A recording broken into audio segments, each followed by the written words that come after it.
համարձակվում ես սպառնալ որդեկորուս մայրերին, մի օր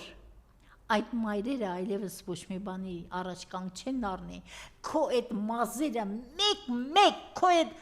գլխից պոկելու են, քաչալացնեն, գցեն փողոցները, որ խելքդ գլուխդ գա, ես ինչ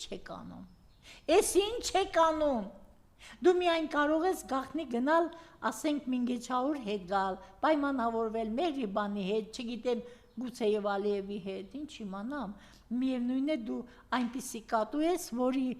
դեմ նման ճանապարհները փակ չեն, դու այն ղռերի կատուն ես, որին եթե մարակի գլխից գցում են էլ, թաթերի վրա է կանգնում, մեջքին չի ընկնում, իմիջայլոց, որովհետև բնությունն է նրան այդպես ստեղծել, այնպես որ 2018 թվականի